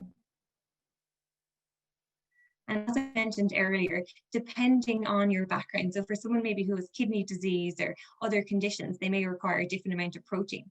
But for the general population with pulmonary fibrosis, I would be recommending that you take 2 to 3 portions of these protein foods every day. Okay, so what is a portion of these protein foods? So it would be 50 to 75 grams of cooked meats. It would be 100 grams of your cooked fish or your soya or your tofu, a 1/4 cup of beans or lentils, 2 eggs, and 40 grams of unsalted nuts or seeds. So again, if you look at that throughout the day, you could say in the morning, perhaps have your 2 eggs for breakfast. Lunchtime, making sure you're getting an adequate amount of fish or chicken or meat into maybe a salad or a sandwich. And then in your evening meals, again, that you're getting that correct portion. So there you can easily get your 3 portions in. Some of you may have seen this before. So this is the Department of Health their food pyramid. And when we look at this in totality, I suppose it's broken up into the different kind of food groups. But really what we want to see in our diet, I suppose, is this kind of pyramid effect. And what I'm going to focus on today for maybe those who are looking to lose weight is the top of the pyramid. So at the very top of the pyramid, you have things like crisps, chocolates, sweets, cakes, fizzy drinks, all of these things. And these are all foods that are really high in fat and sugar and salt and really aren't needed for good health. So they will just give you additional kind of empty calories without any extra nutrients in them. And then if we overconsume these foods, that's what leads to obesity and maybe overweight. And so the Department of Health guidelines would be that we only take these, what we consider treat foods maybe, to once or twice a week. So, but the problem is, when they did a study, we found that like 6 in 10 Irish people eat up to 6 of these foods every day, and 4 in 10 eat more than 6. So unfortunately, our current diet contains a lot more of these foods than it should. The other area I want to focus on as well is carbohydrates. And again, maybe this is in the area when people are trying to lose weight. So what would we consider a carbohydrate? So a carbohydrate would be your bread, rice, pasta, things like that. They're all considered a carbohydrate. But I think if we each looked at our diet, we'd realize that we're probably taking a bit more carbohydrates in our diets than we need to. So if we take, for example, if we look here, there's maybe a female who maybe isn't that very active over the age of 51, we should only be taking 3 portions of carbohydrate a day. And if we look at maybe what is a portion of a carbohydrate, so if you keep in mind this plastic disposable cup here in the corner, this is what we're saying when we're saying what's a measurement or what's a cup. So it's those little disposable cups that we're saying. So a serving of rice or pasta would be 1 cup. I would say most of us, if we looked at our dinners, would be a lot more than 1 cup of rice or pasta. And if we look again, it would be 2 slices of thin bread. If we were having maybe a wholemeal soda bread, it would be 1.5 slices. And again, if we looked at things like, our cereal in the morning, so things like, your flaked cereal, again, would be 1 cup of those would be considered 1 portion. And again, I suppose when we are consuming these carbohydrate foods, we should be focusing on high fiber varieties of those. Again, unless maybe you're suffering with any maybe diarrhea, again, like Carmel had mentioned earlier, maybe go for the non-fiber sources. But for everyone else, we should be taking in as much fiber as we can. And again, down the right-hand corner of the screen there, you'll see that 1 demi-baguette is equal to 4 slices of bread. So it's just to keep that in mind as well, of the amount. For those then maybe who are trying to gain weight, these again are convenient foods. These would be excellent to try and incorporate into your diet and to have as your little snacks to try and get your weight up. But for those trying to lose weight, it might be to have a look and see, are we consuming too much of these foods? And then fruit and veg applies to everyone. So whether you're trying to gain weight or lose weight, I suppose we all should be aiming to have 5 to 7 portions of fruit and veg in the day. And we know that, the focus on the Mediterranean diet, that we all need to try and get a little bit more fruit and veg into our diet. And again, variety, I suppose, is the key thing. So lots of different fruit and vegetables, they all give us different nutrients. And the reason that we see that people who have high intakes of fruit and veg, I suppose, have lower incident rates of things like heart disease and cancer. So really, we should all try and focus to get a little bit more fruit and veg in. And just to see like what is considered a serving or a portion of fruit and veg. So it would be like 1 apple, maybe 2 small mandarins, 10 grapes. It would be a bowl of soup or your bowl of your salad, or again, it might be half a cup of your cooked vegetables. And again, if we're trying to lose weight, I suppose here we're trying to get as much fruit and veg into our diet, because again, it makes us feel fuller. It makes us feel like we're having more on our plate. So we should be trying to perhaps fill half of our plate with fruit or with the vegetables if we can. And then if you're, on the other hand, you're trying to gain weight, I would say here, what you would be doing is adding things like cream or cheese or things like this to your vegetables to kind of add some more calories to them, because they're obviously naturally quite low in calories and low in fat. So again, you'll still get your nutrients in, but you'll get your calories in by adding maybe things like cheese and cream. And I think this image is really interesting. So here we have 2 different meal plans for someone on a day. They're the exact same amount of calories, but if you look at the image on the right, this contains so much more fruit and veg, and you actually would feel like, wow, I've eaten so much more. Whereas the food choices on the left are all maybe high fat, high sugar foods, which probably won't make you feel any fuller. So really, again, we can get the same amount of calories in, but eating lots more fruit and veg, we can get so much more food in. So that's just something to keep in mind. if you're trying to lose weight, so intentional weight loss, there are some excellent resources out there. So things like the ILFA, the weight management and nutrition for pulmonary fibrosis, touches on weight loss. The food pyramid that I just spoke about there from the Department of Health, they have a really lovely booklet that you can have a look at, and it goes through all the different age groups, so it gives advice for everyone. And then a really good booklet as well is a guide to managing your weight, which was produced in Mullingar Hospital. And that will again focus on things like, planning ahead and how to be prepared when you're trying to lose weight. It gives you really good ideas in terms of how to maybe do a food diary, how to keep track, how to set goals, and some lovely meal plans and some really good suggestions as well. And then also on the Irish Nutrition Dietetic Institute website, we have some excellent resources within there as well. And also within the hsc.ie, there's some excellent resources there. So there really is, lots of resources and advice out there as well if you are trying to lose weight. And then again, I suppose if you are trying to lose weight, things I would say to you, set a goal. So it's not this vague kind of, I want to lose weight. You have to set a goal for every week. What do you want to lose? I would say absolutely plan your meals and your shopping for the week. That would really help you to try and stick to your plan. I would say batch cook and freeze some healthy meals. So for example, if like that is a day where your fatigue is quite significant or your shortness of breath is a little bit more, or you have an exacerbation, by having healthy meals in the freezer, you can easily just pull those out, pop them in the microwave, and it won't mean you're reaching out for the tin of biscuits or whatever. And then I would say regular meal patterns. So certainly trying to lose weight does not mean starving yourself. It just means a regular meal pattern so that you avoid snacking. So I really would discourage skipping of meals. And again, some of us maybe are in the habit that at 10 o'clock we have our cup of tea, and a biscuit always goes with your cup of tea. So I would say only snack if you're hungry and not out of habit. And then if you are snacking, to choose healthy snacks. Avoid eating late at night. And again, and like Carmel mentioned earlier, in terms of reflux, there is a significant association with that and IPF. So I would say again, try not to eat late at night and to avoid reflux overnight.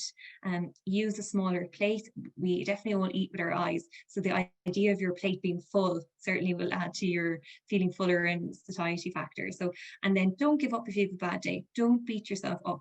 All you do the next day is you get back up and you start again. So the next area I really want to touch on again was people who are trying maybe to gain weight. And if we look kind of at the incidence of malnutrition, which would be where we see a loss of weight or a loss of appetite, we know that the prevalence in people with pulmonary fibrosis is about 30%. And as a pulmonary fibrosis advances, you see a greater than 60% decrease in lean muscle mass.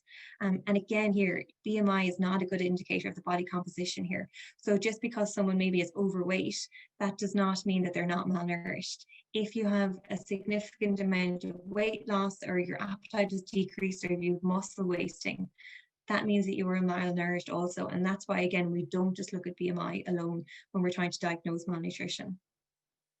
And for people with pulmonary fibrosis, I suppose malnutrition can be multifactorial. So obviously you've got severe dyspnea, which will affect your ability to eat and to want to eat, and the difficulty of coordinating eating and breathing. You can have reduced appetite, and maybe sometimes that's medication related. Again, I suppose IPF itself means that there's inflammation in your body, which can cause the muscles to break down. Steroids, while they may increase your appetite, they can actually decrease your muscle mass. And then I suppose mood plays a significant role in our appetite and wanting to eat as well. And then overall, I suppose decreased mobility. I suppose I hear a lot of people saying to me, oh, I'm moving less, so I'm eating less. But you have to remember the effort of breathing. And when you get a coughing fit, how much your stomach hurts from coughing and coughing. If you think of all the calories that you're burning as you're doing that, these can all lead on to, I suppose, decreased appetite and weight loss. And again, Carmel touched on this earlier, but there are some excellent booklets out there as well. So Making the Most of Every Bite has lots of excellent advice in it.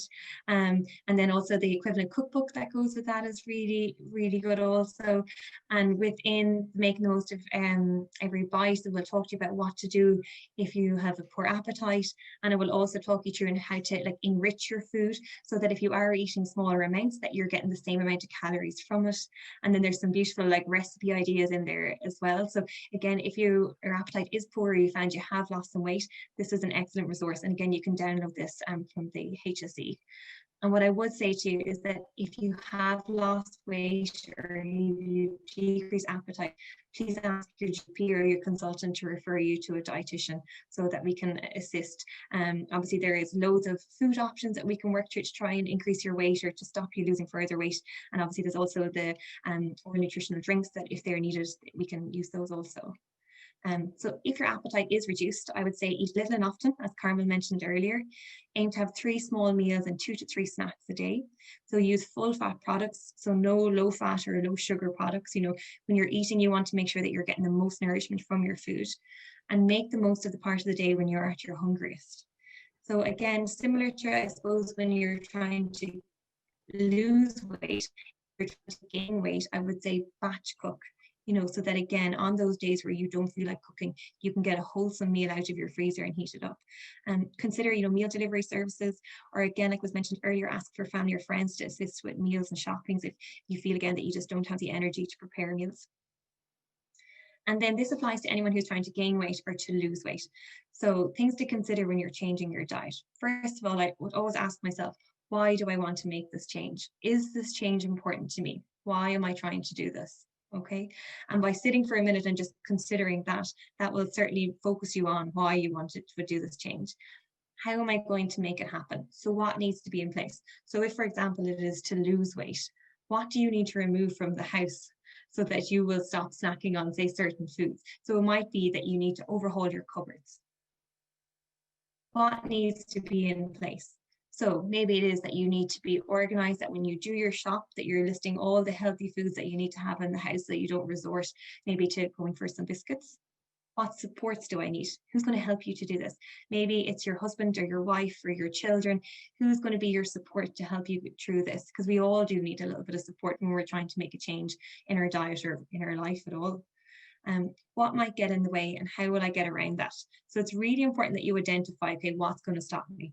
So if you're trying to decrease your snacking, it might be, okay, I know on a Friday evening when I sit down to watch the Late Late Show or something, that the cravings will kick in. And how do you get around that then? What's your distraction technique?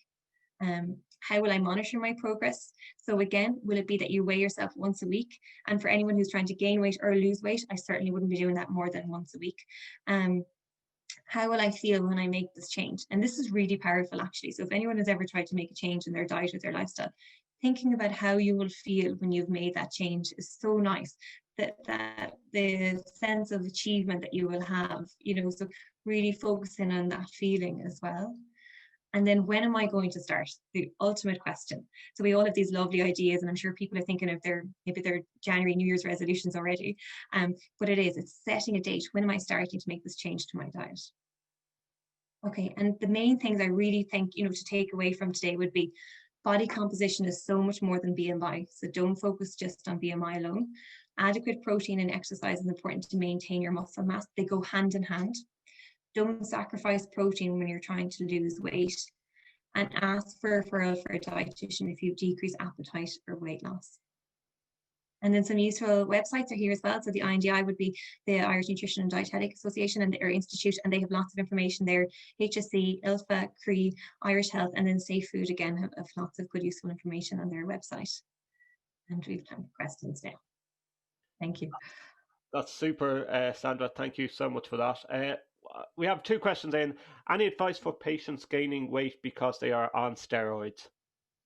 Yeah, so I suppose the reasons people gain weight when you're on steroids is it increases your appetite. So the first thing I would say there is to look at are you eating more since you've gone on the steroids? And it might be to look at that maybe this odd snack has come in, or an extra slice of bread has snuck into your diet. So really, you only gain weight with steroids if you're consuming excess calories. Okay, and just another question there. Has Sandra any advice for food choices for patients who suffer from excessive mucus? Yeah, again, so I suppose everyone's going to be different in terms of the your causes maybe of your excess mucus. So that's very much individualized. So I suppose if you want to look at certain aspects of your diet and see, is there, by removing something maybe from your diet for a week, and see, does it make a difference? And if there's no difference in your mucus, then I would reintroduce that food. So I certainly wouldn't be demonizing any food group, and I wouldn't be cutting anything out for life unless it really does have a significant improvement in your mucus production when you cut it out. And I would say do it food group by food group. That's great, Sandra. That's all the questions there. Handing back over to Eddie. Yeah, thanks again, Sandra. Very entertaining and very informative. Our next speaker is Jerry Redigan, and Jerry is another inspiring individual and a great friend to ILFA. Jerry is a lung transplant recipient and fundraiser extraordinaire. With his pal JP O'Sullivan from the Kerry IPF support group. We are enormously grateful to our friends in Kerry for their Trojan work with regard to raising awareness and fundraising for ILFA. So over to you, Jerry. Thank you, Eddie, for that glowing recommendation. Thank you indeed. Hello, fellow panelists, and hello to the audience watching. I'd like to start by, I'm a patient of Dr. Henry's who spoke earlier, and like you say, I'm a right lung transplant recipient. I had COVID-19 for nearly 79 days earlier in the year. I was under Dr. Henry, and I was very well treated and came out of it very, very well. Good to underpin what Debbie was saying earlier there, you do get some fibrosis on the lungs again. It does damage them slightly, but with the pulmonary rehab program, that has come back a certain percentage at the moment and continues to do so. After COVID, and with a lot of spare time on my hands, JP, or John O'Sullivan, as you may know him as, but I call him JP. JP rang me every day I was in hospital. Dare I say, not a day went by for the 6 weeks that I didn't get a call. How are you doing? And we had great chats, and I knew him from the group here in Tralee, from when I was diagnosed with IPF in 2015, and we were a good healthy group at that stage in terms of numbers. Unfortunately, life is life, and it is myself and JP and the odd one flits in and out in the thing that are keeping the thing going at the moment. So if there's anybody from Kerry listening in, please come along and give us a bit of support or whatever. And to move on to the purpose of me being here, the other person I should mention as well as JP was Lady Bridie Flahav, and Bridie is works in the Martin Dingle, and she does the accounts, and Bridie oversaw all the monies diligently during the process. The precursor to it all, I suppose, was ILFA's program to drive forward the patient, to refer to my note, the ILFA campaign for clinical pathways for IPF patients that sadly is lacking in the health system at the moment, and hopefully somebody in government will pick up the thing and drive it forward. JP rang me one day and said, after doing numerous interviews and that across the airways and newspapers and that down here, we decided, JP gave me a call one day and said, we'll do a golf tournament. And I said, yes, but we won't make enough money. I'm greedy that way. And I said, we have to probably do a raffle and use a raffle to advertise the golf tournament, which, you know, we sold, it was part of the prize. 4-ball to the tournament. So anybody that bought a ticket would see that there's a golf tournament on the 3rd of October, and that would kind of maybe play on people's minds. And the other thing was the raffle was held. We sell tickets for the raffle, but we do it in we promise good prizes for both. You know that I don't mean to say harness the greed, but if you offer good prizes, you'll get good participation. And we offered good prizes, and one of the most ones that caused the biggest consternation to anybody was we offered a jersey from the last remaining Mayo footballer from the 1951 All-Ireland team.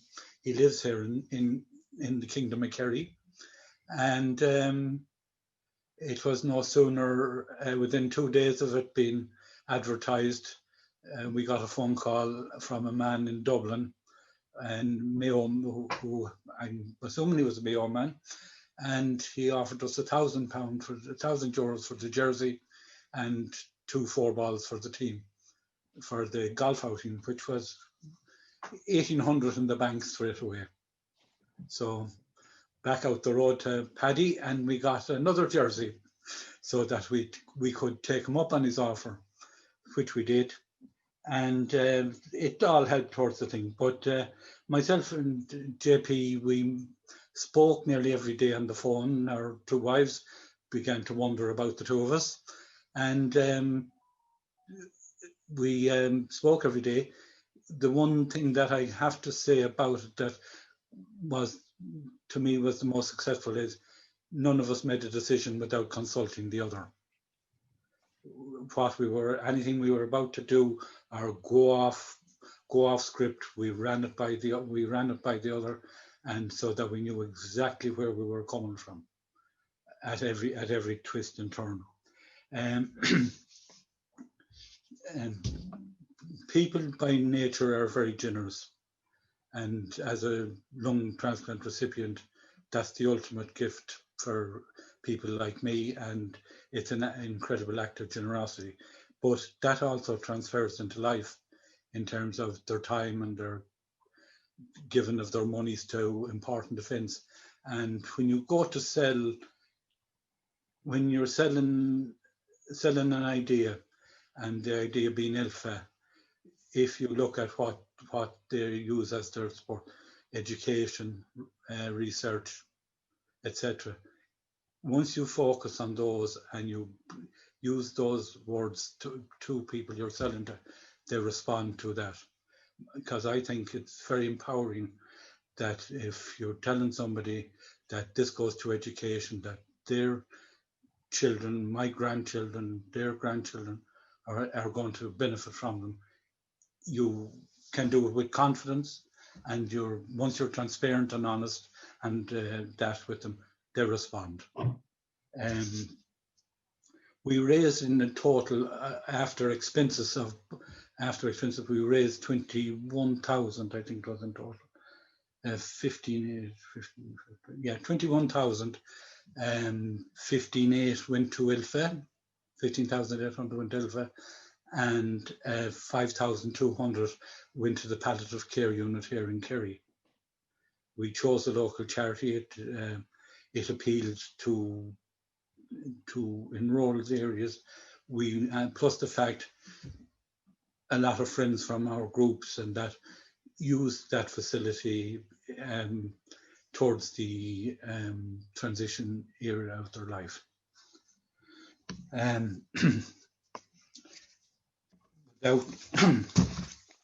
Without that, JP has great GA connections, and you look at your networks available to you. JP was chairman and back in the Spole years ago, and JP worked as a breadman. You won't mind me saying, I keep slagging him. JP is a celiac and he's selling bread. But I get a great kick out of that, being a chef. And JP knows an incredible amount of people. And I suppose he was the face of the organisation here in Kerry, if right is right, and I don't mind saying that. And JP met a huge amount of people, generated a huge amount of income. We as and ILFA and the extended groups throughout the support groups throughout the country, we sold books of tickets. Some of them one group in particular, Val Sweeney, if he's listening, and they're in Portlaoise. He sold a ticket to a man who brought Val to down to play in the tournament. Now our biggest fear at the time of the tournament was that we were running into lockdown, and 4 teams from Dublin couldn't make it, and wisely so. But the nearer teams, they came from Tipperary, and they came down. And one of the ladies that came down won the ladies' prize. But the point I'm going to make is, we sold tickets from Belmullet to Monaghan to Cork, across the country through the ILFA groups. My family and friends across the Western Seaboard, because I'm originally a Roscommon man, and we sold tickets in Castlebar Golf Course, Mulranny, Achill Island, down the western and all the way down the Western Seaboard. So it touched on a lot of people, and people gave money and walked. Not so much myself, because I used the post office to my great effect. I posted tickets to books, the tickets to family, and anybody that wanted to sell them, and the bank numbers, they could lodge the money and post on the tickets. That's the way we kind of done it, that there was no crossover. They could, if they made whatever, just put the money in the bank and it would go into the account, and they'd post the ticket book back to myself or JP, whoever had sent them the ticket, and it worked very well for us. I suppose there was a few worrying moments in it. I suppose coming to the middle of August to the end of August, when you're just saying you've committed to prizes, in the Golf Classic, and you're committed to prizes in the raffle, and that you're saying, oh, please God, let us make the money for the prizes, because it can be a bit of a frightening situation, but you talk about it and you keep firm and push on. And we did, and we got some sponsorship from second prizes and third prizes, and every bit of sponsorship we got, the load was lightened and the financial burden was lightened, and it meant more money for our charity, which we both passionately believe in. And Dara Caneda, the great Kerry footballer, who captained the All-Ireland winning team, done the draw back in the Marine Inn in Dingle for the raffle. And it was streamed live back there. So there was no questions of, because unfortunately, thank God, says I, because my brother won the first prize. But and my niece, who's actually working in the COVID unit in Aberdeen, won the Paddy Prendergast jersey, which they're very proud of, and hopefully we'll see Croke Park this year. And most of the work was done on computer. The golf in particular was done on computer. My daughter set up Tracy, who you may see in the magazine there, set up, we done up templates for how people could fundraise, and JP went on his way, and he pushed it through with his incredible energy that he has, and we got another tea sponsored and another green. The text would be coming in, and I'd be on the computer. At one stage, I thought I felt like his secretary. He was throwing so much at me, thankfully. And we made money from tea, sponsoring teas and greens. Now with COVID, we couldn't put out signs, of course, across the golf course because the bunkers like that were out of play. Anybody that doesn't understand golf now, I'm beginning to bore them. But what we done was we drew up a booklet in the clubhouse, and that if somebody wanted to list the sponsors are there. Anybody that had sponsored a tea or green or anything or wanted to check, they were there, and people, there was no blowback on any aspect of what we done. We maintained the social distancing. We got a few reminders on the day, thank God, to maintain social distancing. It was very important because there was 3 transplant patients there. Like I said, the money rolled in. We had a GoFundMe page. JP family, his girls had set up that for him. And that is basically, I think I'm sounding like a board. We managed to sell a lot of tickets. The money came in, as I explained, and 4 teams couldn't travel due to the COVID, and that's quite understandable. But the most successful part of it, I think, was that the raffle underpinned the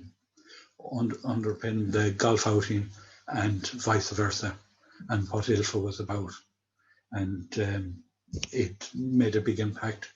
And a lot of people have said it and said it since and have talked about it. That's really all I have to say. I don't think I've left out anyone. Thank Gemma and Nicola for their support, and congratulate you, Laura. You've done your thing. I was watching you, and then when I love to be able to ride a bike like that, but that, and I believe there's more than Christmas bells ringing for you, Sandra. Later on in the year, I believe. Kerry's a small place. So that's all I have to say. I think I've covered everything we've done, and thank you all for that. Thanks again, Jerry. Thank you. Thank you. Well, I think that would have been one of our better series of talks, and I'd like to thank everyone joining us today. I would like to offer my sincere thanks to all our speakers for their time and their expertise. ILFA is blessed to have that great clinical specialists available to participate in our events, and we really appreciate all that they do for us. I would also like to extend our special thanks to Gemma for all her work for ILFA, especially during 2020. She has gone above and beyond for ILFA this year and has met all and the many challenges thrown at us. So thank you again. Another thank you to my fellow committee members for all their time and dedication in volunteering to run ILFA and doing great work. Thanks again to Justin Dawson for his expertise in hosting this online event. Thank you again, Justin.